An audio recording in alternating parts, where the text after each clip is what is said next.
সীমান্তে তুমুল উত্তেজনা, বিজিবির পাশে এসে দাঁড়ালো সাধারণ জনতা। অবৈধ পুশিনের চেষ্টা করতেই বিএসএফকে ধাওয়া দিল সাধারণ বাংলাদেশিরা। লালমনিরহাটের পাটগ্রাম সীমান্ত দিয়ে পুশিনের চেষ্টায় শেষমেশ লাঠিসোঁটা নিয়ে বিএসএফ সদস্যদের ধাওয়া করল ক্ষুব্ধ এলাকাবাসী। বিভিন্ন গণমাধ্যমে ভাইরাল হওয়া ভিডিওতে হুঙ্কার দিয়ে বিএসএফকে তাড়া করতে দেখা যায় তাদের। এ সময়ে পরিস্থিতি নিয়ন্ত্রণে আনতে এগিয়ে আসে বিজিবির সদস্যরা।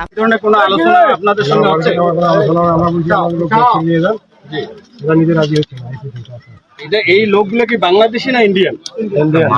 তারা ইন্ডিয়ান লোককে জোর করে এইভাবে চাপিয়ে দিচ্ছে। প্রিয় দর্শক, আবার এখন আপনি বলছেন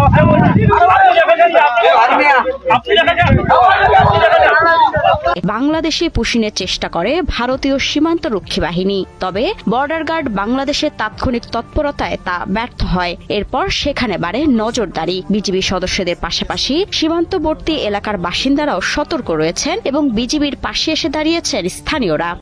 ধরা পড়ছে, তখন থেকে বিজিবি মনে করলে ওনাদেরকে এখানে সীমান্তে রাখছে।